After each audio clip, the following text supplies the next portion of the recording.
తెల్లవారుజామున హైదరాబాద్లో వల్లభనేని వంశీని అరెస్ట్ చేసి ఆంధ్రప్రదేశ్ రాష్ట్ర పోలీసులు ఆంధ్రప్రదేశ్ రాష్ట్రాన్ని తీసుకురావడం జరిగింది. అసలు వల్లభనేని వంశీని ఎందుకు అరెస్ట్ చేశారు? వల్లభనేని వంశీ చేసిన తప్పేంటి? ఇది రెడ్ బుక్ రాజ్యాంగం కాదా? ఇది కుట్రకోణం కాదా? వల్లభనేని వంశీ పైన కూటమి ప్రభుత్వం బాగా కసిగట్టింది, కుట్ర పన్నింది. వల్లభనేని వంశీ పైన తెలుగుదేశం పార్టీ కుట్ర పన్నింది. వల్లభనేని వంశీయే టార్గెట్గా తెలుగుదేశం పార్టీ పనిచేస్తుంది, కూటమి ప్రభుత్వం పనిచేస్తుంది అని వైఎస్ఆర్సీపీ పార్టీ నాయకులు ఒకళ్ళ తర్వాత ఒకళ్ళు మీడియా ముందుకొచ్చి ఓ తెగ బట్టలు చింపేసుకుంటున్నారు, ఆవేశపడిపోతున్నారు, ఆర్తనాదాలు పెడుతున్నారు. ఏం తప్పు చేశాడు వంశీ? ఎందుకు అరెస్ట్ చేశారు వంశీని? కనీసం డీజీపీ గారు మాకు ఎందుకు అపాయింట్మెంట్ ఇవ్వట్లేదు? కనీసం మేము ఇచ్చే వినతి పత్రం ఎందుకు తీసుకోవడం లేదు డీజీపీ గారు?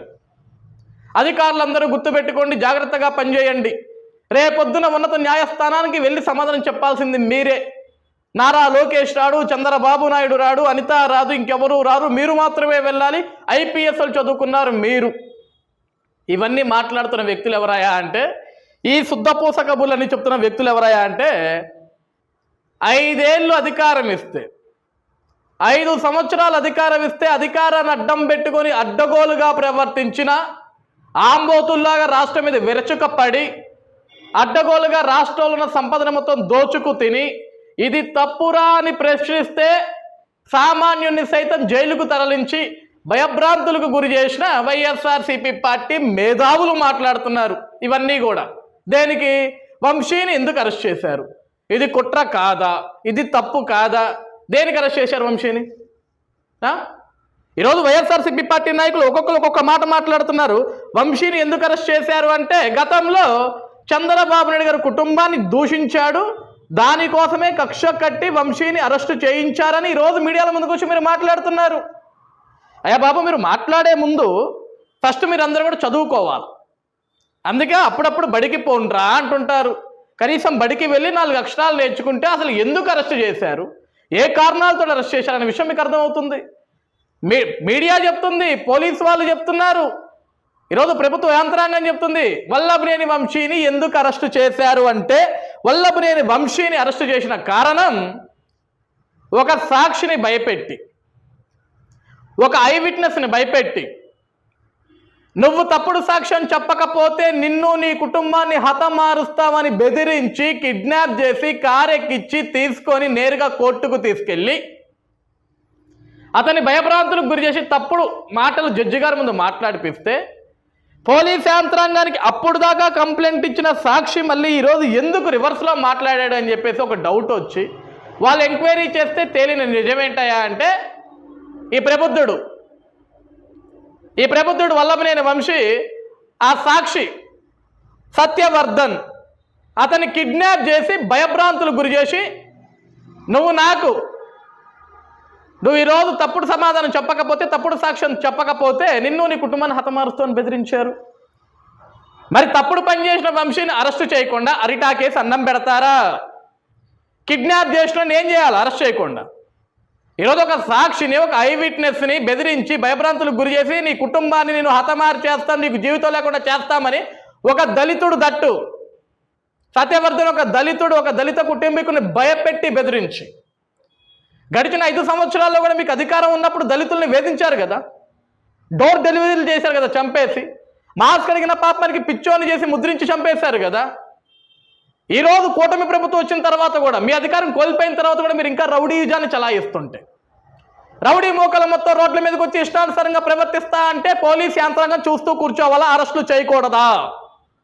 ఏమంబట్రాం బాబు, ఎందుకు అరెస్ట్ చేశారా వంశీని? కుట్రతో అరెస్ట్ చేశారా? కుట్ర కోణం ఉందా? కిడ్నాపులు చేస్తే అరెస్ట్ చేయకుండా కూర్చొని ఇంట్లో కూర్చోబెట్టి అరిటాకేసి అన్నం పెడతారు మీ అందరికీ. ఆంబోతులకు అరవటం కాదు, నిజాలు తెలుసుకోవాలా. ఎన్నికలు 2 నెలల సమయం ముందు కరెక్ట్గా గన్నవరం నియోజకవర్గంలో తెలుగుదేశం పార్టీ కార్యాలయం మీద పిచ్చి కుక్కలాగా 100 మందిని వేసుకొని వెళ్ళి దాడి చేసి అడ్డం వచ్చిన వాళ్ళ నెత్తురు కళ్ళ చూసి ఆఫీస్ మొత్తాన్ని ధ్వంసం చేసి కారులు తగలబెట్టి మనుషుల్ని భయభ్రాంతులకు గురి చేసి తలకాయలు పగలగొట్టి ఒక పైశాచికుడిగా ప్రవర్తించి జగన్మోహన్ రెడ్డి కళ్ళల్లో ఆనందం చూడటం కోసం గన్నవరం ఇది నా సామ్రాజ్యం, ఎవడు వచ్చినా సరే చంపేస్తాను బెదిరించే విధంగా ఆ రోజు కడప నియోజకవర్గం ఈరోజు ఎమ్మెల్యే ఉన్న మాధవి గారు విజయవాడకు వస్తుంటే హైవే మీద, నేషనల్ హైవే మీద ఆపేసి ఆవిడ కారు మీద దాడి చేయటం, ఇవన్నీ మీ కళ్ళకు కనపడలేదా? గతాన్ని మర్చిపోయారా మీరంతా? వైఎస్ఆర్సీపీ పార్టీ నాయకులంతా ఈరోజు ఎందుకు అరెస్టు చేశారు, ఎందుకు అరెస్టు చేశారు, ఎందుకు అరెస్టు చేశారు, ఇది కుట్రకోణం కాదా, ఇది రెడ్ బుక్ రాజ్యాంగం కాదా అని మాట్లాడుతున్నారు. ఎందుకు రెడ్ బుక్ రాజ్యాంగం అవుద్ది? ఇది ఎందుకు రెడ్ బుక్ రాజ్యాంగం అవుద్ది చెప్పాలా మీరు మాకు? ఈడు చేసేవేమో అన్ని పరిగమాల పనులా? ఆఫీసుల మీద దాడులు చేస్తాడా? కులాలను రెచ్చగొట్టి కులాల పరంగా దూషిస్తాడా? అడ్డొచ్చిన మనుషులు తలకాయలు పగలగొడతాడా? రక్తం కళ్ళ చూస్తాడా? ఒక యుద్ధ వాతావరణాన్ని సృష్టిస్తాడా? అవన్నీ చేస్తే మేము కేసులు పెట్టకూడదా? ఆ కేసుల్లో నిజాయితీగా నిరూపిస్తే అరెస్టులు చేయకూడదా? అరెస్టు చేయకుండా రిటాకేసి అన్నం పెట్టాలా? ఇటువంటి పరిగమాల విధవలందరికీ కూడా ఎందుకు అరెస్టు చేశారంటే ఈ ప్రశ్న అడిగేవాడు కడుపుకు అన్నం తింటున్నాడు, ఇంకేమైనా తింటున్నాడా? ఈ ప్రశ్న అడిగేవాడు కడుపుకు అన్నమే తింటున్నాడు, ఇంకేమైనా తింటున్నాడా? ఎందుకు అరెస్టు చేశారు ఈ పరిగమాలని? వల్లభనేని వంశీని ఒక మనిషిని కిడ్నాప్ చేశాడు కాబట్టి, హత్య చేయాలని చూశాడు కాబట్టి, పార్టీ ఆఫీస్ మీద, పార్టీ కార్యాలయం మీద దాడి చేశాడు కాబట్టి, ఆపటానికి వచ్చిన మనుషులు రక్తం కళ్ళ చూశాడు కాబట్టి, అందుకు కదా వల్లభనేని వంశీని అరెస్ట్ చేసింది. మాకు అధికారం ఉంది, మమ్మల్ని ఎవడు ఏమి పీకలేడు. మా నాయకుడు జగన్మోహన్ రెడ్డి చెప్పాడు, మన వెంట్రుక ఎవడు పీకలేడు అని మా నాయకుడే చెప్పాడు. కాబట్టి మా వెంట్రుక ఎవడు పీకుతాడ్రా అని చెప్పేసి మీరు పిచ్చి కుక్కల మాదిరి స్వైర విహారం చేసి రాష్ట్రంలో 5 సంవత్సరాలు కనపడ్డ కార్యాలయాల మొత్తం మీద దాడులు చేసుకుంటూ వెళ్ళి తెలుగుదేశం పార్టీ శ్రేణులు భయభ్రాంతులకు గురి చేసి కనపడ్డ ప్రజానీకం అయా మాకు మంచి చేయవయా అని అడిగిన పాపానికి ఆ ప్రజానీకం మీద దాష్టికాలు చేసి, దాడులు చేసి, వాళ్ళని ఇబ్బందులు పెట్టి, నిద్ర లేకుండా చేసి, భయభ్రాంతులకు గురి చేస్తే ఆ రోజు గుర్తుకు రాలేదా ఈ అన్యాయం, ఈ అక్రమం, ఈ కుట్ర కోణం ఇవేమి మీకు ఆ రోజు గుర్తుకు రాలేదా? ఈ రోజే గుర్తుకు వచ్చినాయా మీకు అవన్నీ? ఏది వల్లభనేని వంశీని అరెస్టు చేస్తే ఆ రోజు మీరు పార్టీ ఆఫీసుని ఈ వల్లభనేని వంశీ అతని మనుషులతో వచ్చి దాడి చేస్తే, ఆ దాడి చేసిన రోజు ఈ సత్యవర్ధన్ అదే ఆఫీసులో కంప్యూటర్ ఆపరేటర్గా పనిచేస్తున్న వ్యక్తి ఆ రోజు ఐ విట్నెస్ సాక్ష్యం. ఆ రోజు అతని మీద కూడా దాడి చేశారు, బూతులు తిట్టారు, కులం పరంగా దూషించారు. అతను ఆ రోజు కంప్లైంట్ ఇచ్చిన వ్యక్తి, నేనే ఐ విట్నెస్ అండి, నా ప్రాణాపాయం కూడా జరిగింది, ఆ రోజు ఎంతో మంది ఇబ్బంది పడ్డారని చెప్పేసిన వ్యక్తి ఈరోజు జడ్జి గారి దగ్గరికి వెళ్ళేసరికి భయపడ్డాడు అంటే కారణం ఏంటో తెలుసుకోవాలి కదా. స్వయంగా ఈ ప్రబుద్ధుడి వల్లభనేని వంశీ ఆ సత్యవర్ధన్ని కిడ్నాప్ చేసి కారు ఎక్కించుకొని కోర్టుకు తీసుకొచ్చి నువ్వు తప్పుడు సాక్ష్యం చెప్పకపోతే నీ కుటుంబాన్ని హతమారుస్తూ అని భయపెడితే ఏం చేయాలో తెలియక దిక్కుదోచని పరిస్థితిలో బిక్కుమంటూ కోర్టుకు వచ్చి నాకు సంబంధం లేదండి, నాకు తెలియదండి అని చెప్పాడు. ఆ రోజు సాక్ష్యం చెప్పిన, ఆ రోజు కంప్లైంట్ పెట్టిన సత్యవర్ధన్ ఎందుకు ఈ రోజు మాట మార్చాడు అంటే వాస్తవాలు తెలుసుకునే బాధ్యత పోలీస్ వాళ్ళకు ఉంది కదా. వాళ్ళు అదే పని కదా చేసింది, జరిగింది ఇది అని కదా చెప్పింది. సత్యవర్ధన్ కుటుంబీకులు చెప్పారు, సత్యవర్ధన్ కుటుంబీకులు వెళ్ళి పోలీస్ స్టేషన్కి వెళ్ళి కంప్లైంట్ చేశారు, ఏమండి మా వారిని కిడ్నాప్ చేశారు, మా ఇంటి మనిషిని కిడ్నాప్ చేశారు, మమ్మల్ని చంపేస్తామని బెదిరించారు, భయభ్రాంతులకు గురి చేశారు, మేమేం చేయాలో తెలియక మా పరిస్థితి ఈ విధంగా ఉందని అధికారులకు చెప్తేనే కదా వల్లభనేని వంశీ ఈ సత్యవర్ధన్ని కోర్టుకు తీసుకొచ్చి మళ్ళీ ఇంకో కారు ఇచ్చి విశాఖపట్నం పంపించి ఈయన హైదరాబాద్ పోయి మైహోంబుజాలో నిద్రపోతే ఇక పట్టుకురారా? మీరు కిడ్నాపులు చేయండి, దాడులు చేయండి, ధ్వంసాలు చేయండి, తగలబెట్టండి, పగలగొట్టండి, రక్తాలు కళ్ళ చూడండి, కనపడ్డ కొండలు దోచుకోండి, ఇసుకను దోచుకోండి, మైనింగ్ దోచుకోండి, మద్యం అమ్ముకోండి, క్యాజినోలు పెట్టుకోండి, ప్యాకెట్లు ఆడిపోయండి, రికార్డింగ్ డాన్సులు పెట్టిపోయండి, చప్పట్లు కొడతారు, మీకు అరెస్టులు చేయరు. ఈరోజు వల్లభనేని వంశీ అరెస్టు కుట్రకోణం అని మాట్లాడుతున్నారు. అచ్చెన్నాయుడు గారు అరెస్టు కుట్రకోణం కాదా? దేవినేని ఉమామేశ్వరరావు గారు అరెస్టు కుట్రకోణం కాదా? కొల్లు రవీంద్ర గారు అరెస్టు కుట్రకోణం కాదా? అయ్యన్న పాత్రుడు గారి మీద కేసు కుట్రకోణం కాదా? నారా చంద్రబాబు నాయుడు గారిని అరెస్టు చేసి 53 రోజులు జైల్లో పెడితే ఇది కుట్రకోణం కాదా? చంద్రబాబు ప్రభాకర్ ఎన్నిసార్లు పోయాడు ఆ మనిషి జైలుకి? ఇవి కుట్రకోణాలు కాదా? ఈ రోజు పోలీసు యంత్రాంగాన్ని మీరు శుద్ధ పుస్తకబులు చెప్తున్నారా? మీరంతా వచ్చి బయటకు వచ్చి సిగ్గు లేకుండా అధికారాన్ని దుర్వినియోగం చేస్తుంది కూటమి ప్రభుత్వం. పోలీసు అధికారులు అండగా పెట్టుకొని ఇష్టానుసారంగా ప్రవర్తిస్తుంది కూటమి ప్రభుత్వం. 8 నెలలుగా భయభ్రాంతులకు గురి చేస్తుంది కూటమి ప్రభుత్వం. అంటే నిజంగా కూటమి ప్రభుత్వమే భయభ్రాంతులకి మిమ్మల్ని గురి చేస్తే ఈరోజు మీలో ఒక్కడు కూడా మీడియా ముందుకు వచ్చి ఇంత స్వేచ్ఛగా మాట్లాడేవాడు గుర్తుపెట్టుకోండి. 2019 నుంచి 2024 వరకు ఆంధ్రప్రదేశ్ రాష్ట్రంలో మీరు చేసిన దాష్టికాలకి, మీరు చేసిన అరాచక పాలన గురించి మాట్లాడాలంటే భయపడే విధంగా మీరు పరిపాలన చేశారు. కనీసం మీడియా మైకులు తీసుకొచ్చి ఒకళ్ళ దగ్గర పెట్టాలంటే మీడియానే వణికిపోయింది ఆ రోజు. ఈరోజు అదేమి లేదు కదా. ఈరోజు మీరు స్వేచ్ఛగా మాట్లాడుతున్నారు కదా, స్వేచ్ఛగా ప్రశ్నిస్తున్నారు కదా, ఈ రోజు కూడా ఇష్టానుసారంగా పేలిపోతున్నారు కదా. పర్సనల్ కక్ష సాధింపా ఇది? కుట్ర కోణమా? Red book రాజ్యాంగమా? నిజంగా మీరన్నట్లు ఇదే రెడ్ బుక్ రాజ్యాంగం అయితే, కుట్ర కోణం అయితే, పర్సనల్ అజెండా అయితే, పర్సనల్ కక్ష అయితే, కూటమి ప్రభుత్వం వచ్చిన రోజు, గెలిచిన రోజు నారా చంద్రబాబు నాయుడు నేను అన్న రోజు, ముఖ్యమంత్రిగా ప్రమాణ స్వీకారం చేసిన రోజే ఒక్కొక్కడికి తొక్కి నార తీసేవాళ్ళం, ఎండబెట్టేవాళ్ళం. చేయలేదు కదా, ఎవరిని టచ్ చేయలేదు కదా. ఏ పోలీస్ యంత్రాంగం కూడా వెళ్ళి నాయకులు ఇళ్లలోకి దూకి తలుపులు బద్దలు కొట్టలేదు కదా, అక్రమంగా ఈడ్చుకు రాలేదు కదా, లుంగి మీద ఉంటే లుంగి, బనియన్ మీద ఉంటే బనియన్ మీద తీసుకురాలేదు కదా. చట్టం, ధర్మం, రాజ్యాంగం వీటిని అనుసరించాం. తప్పు చేసిన వారిని చట్టబద్ధంగానే శిక్షిస్తామని ఆ రోజు మా యువ నాయకుడు నారా లోకేష్ గారు చెప్పారు. అదే సాక్ష్యం రెడ్ బుక్. ఎవరైతే అధికారాన్ని అడ్డం పెట్టుకొని తప్పు చేశాడో, ఆ తప్పు చేసిన ప్రతి ఒక్కరిని కూడా చట్టపరంగా శిక్షిస్తాం, చట్టపరంగా న్యాయం ముందుకు తీసుకొస్తాం, కోర్టు మెట్లెక్కిస్తాం, జైలుకు పంపిస్తామని చెప్పాడు. అదే జరుగుతుంది ఈరోజు. పర్సనల్ అజెండా ఏమీ లేదు ఇక్కడ, కుట్ర కోణాలు ఏమీ లేవు ఇక్కడ.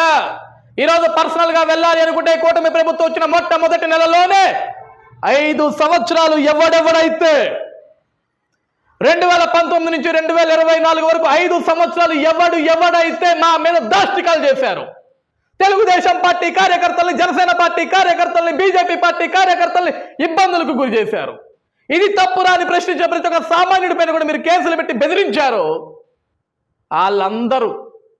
వాళ్ళందరూ కూడా విరుచుకపడి మీ ఇళ్లను ధ్వంసం చేసేవాళ్ళు, మీ కార్లు పగలగొట్టేవాళ్ళు, మీ ఆఫీసులను తగలబెట్టేవాళ్ళు, మీకు భయం ఏంటో చూపించేవాళ్ళు. అవేమి జరగలేదు కదా, అవేమీ చేయలేదు కదా. తెలుగుదేశం పార్టీ కేంద్ర కార్యాలయం మీద మీరు దాడి చేశారు, కానీ కూటమి ప్రభుత్వం వచ్చిన తర్వాత వైఎస్ఆర్సీపీ పార్టీ కేంద్ర కార్యాలయం మీద ఒక్క రాయన్నా పడిందా? ఒక్క మనిషి అన్నా సరే మీ ఆఫీస్ చుట్టూ వచ్చాడా? అది కూటమి ప్రభుత్వానికి ఉన్న సంస్కారం. మీలాంటి సంస్కారహీనులకి, మీలాంటి పనికి మళ్ళా వెధవలకి ఏం తెలుసు పరిపాలన గురించి? పరిపాలన అంటే దోచుకోవటం అని మీకు తెలుసు, పరిపాలన అంటే పగలగొట్టడాలని మీకు తెలుసు, పరిపాలన అంటే కూల్చివేయటాలని మీకు తెలుసు, పరిపాలన అంటే దోచుకోవటం అని మీకు తెలుసు, పరిపాలన అంటే అవినీతి చేయడం అని మీకు తెలుసు, పరిపాలన అంటే మద్యం అమ్ముకోవటం అని మీకు తెలుసు, పరిపాలన అంటే ఇసుక దోచుకోవటం అని మీకు తెలుసు, పరిపాలన అంటే మైనింగ్ దోచుకోవటం అని మీకు తెలుసు, పరిపాలన అంటే ప్రజలను భయపెట్టాలని తెలుసుకోవటం మీకు తెలుసు. కానీ పరిపాలన అంటే మాకు తెలిసింది ఒకటే, అభివృద్ధి, సంక్షేమం, ప్రజాక్షేమం, రాష్ట్రం, రాజధాని. ఇది మాకు తెలిసింది, ఇది కూటమి ప్రభుత్వానికి తెలిసింది. ఈరోజు మీరు గుండెల బాధేసుకొని ఆర్తనాదాలు పెట్టి బట్టలు దించేసుకొని ఎందుకు చేశారని చెప్పు తీసుకొట్టేవాళ్ళు లేకుండా ఎందుకు చేశారు వాడిని అరెస్టు? కిడ్నాప్ చేశాడు కాబట్టి అరెస్ట్ చేశారు, సాక్షిని కిడ్నాప్ చేసి భయభ్రాంతులు గురి చేశారు కాబట్టి అరెస్ట్ చేశారు, పార్టీ కార్యాలయం మీద దాడి చేసి విచక్షణ రహితంగా ప్రవర్తించాడు కాబట్టి అరెస్ట్ చేశారు, పిచ్చి కుక్కలాగా ప్రవర్తించాడు కాబట్టి అరెస్ట్ చేశారు, మనుషుల తలకాయలు పగలగొట్టించాడు కాబట్టి అరెస్ట్ చేశారు, తగలబెట్టించాడు కాబట్టి అరెస్ట్ చేశారు. ఇంతకంటే ఏం కావాలా మీకు ప్రూఫ్స్? ఇంతకంటే ఏం కావాలి ప్రూఫ్స్ మీకు? కుట్ర కోణం 100 రోజులు వంశీని జైల్లో పెట్టాలని కుట్ర కోణం. 100 రోజులు వంశీని జైల్లో పెడితే మాకేమన్నా కిరీటం పెడతారా ప్రజలు? మాకేమైనా స్వర్ణ కిరీటాలు పెడతారా ప్రజలు? తప్పు చేసిన వాడు శిక్షించబడాలా? జగన్మోహన్ రెడ్డి నువ్వు చెప్పలేదు ఈ మాట? తప్పు చేసిన వాడు శిక్షించబడాలా? అదే కదా జరుగుతుంది ఈరోజు. చట్టం తన పని తాను చేసుకుంటూ వెళ్తుంది. ఇందులో ఎవడు దూరాల్సిన అవసరం లేదు, ఎవడు మాట్లాడాల్సిన అవసరం కూడా లేదు. వాస్తవానికి చట్టానికి తెలుసు ఎప్పుడు ఏం చేయాలో, ఏ నేరస్తుని ఎక్కడి నుంచి లాక్కరావాలో చట్టానికి తెలుసు. మీలాంటి ప్రబుద్ధులందరూ వచ్చి చెప్పాల్సిన అవసరం లేదు, మీలాంటి అన్ఎడ్యుకేటెడ్ ఫెలోస్ వచ్చి చెప్పాల్సిన అవసరం లేదు, మీలాంటి అవినీతి పరులు వచ్చి చెప్పాల్సిన అవసరం లేదు, మీలాంటి దుర్మార్గులు వచ్చి చెప్పాల్సిన అవసరం లేదు చట్టం ఏం చేయాలి అనేది. ఈరోజు రెడ్ బుక్ అని మాట్లాడే మీరు నిజంగా రెడ్ బుక్ తెరిస్తే ఒక్కడు కూడా బయటికి గుర్తుపెట్టుకోండి, ఒక్కడు కూడా మాట్లాడలేడు గుర్తుపెట్టుకోండి. ఈ రోజు కానీ మీరు స్వేచ్ఛగా మాట్లాడుతున్నారంటే ఆ స్వేచ్ఛ మేము ఇచ్చాం. మీలాగా పిచ్చి కుక్కలాగా ప్రవర్తించలేదు ఎవడు, మీలాగా ఇష్టానుసారంగా ప్రవర్తించట్లేదు ఎవరు. ఇది స్వేచ్ఛా ప్రపంచం. డాక్టర్ బాబాసాహెబ్ అంబేద్కర్ గారు రచించిన రాజ్యాంగం ప్రకారం ఆంధ్రప్రదేశ్ రాష్ట్రంలో ఈ రాజ్యాంగం నడుస్తుంది. మీలాగా రాజారెడ్డి రాజ్యాంగాలు, జగన్ రెడ్డి రాసుకున్న రాజ్యాంగాలు కాదు ఇవి. We respect our constitution law. మీలాగా పిచ్చి కుక్కలాగా ప్రవర్తించం, గుర్తుపెట్టుకోండి. ఈరోజు వంశీ అరెస్ట్ అయ్యాడంటే వాడు చేసిన పాపం, వాడు చేసిన ధ్వంసం, వాడు సృష్టించిన యుద్ధ వాతావరణం, వాడు చేసిన కిడ్నాప్, వాడు తిట్టిన బూతులు, వాడు చేసిన రౌడీయిజం, దేనికి వల్లభనేని వంశీ అరెస్ట్ అయ్యాడు. దాని గురించి మీరేం గుడ్డలు చింపుకోవాల్సిన అవసరం లేదు నాయన. న్యాయస్థానాలు నిరూపిస్తాయి, చట్టాలున్నాయి, న్యాయాలున్నాయి. నిజంగా మీ వాడు తప్పు చేయకపోతే శుద్ధపూసలాగానే బయటకు వస్తాడు, తప్పు చేస్తే జైలుకు పోతాడు. మీరు కంగారు పడి బట్టలు చింపుకోవాల్సిన అవసరం లేదు.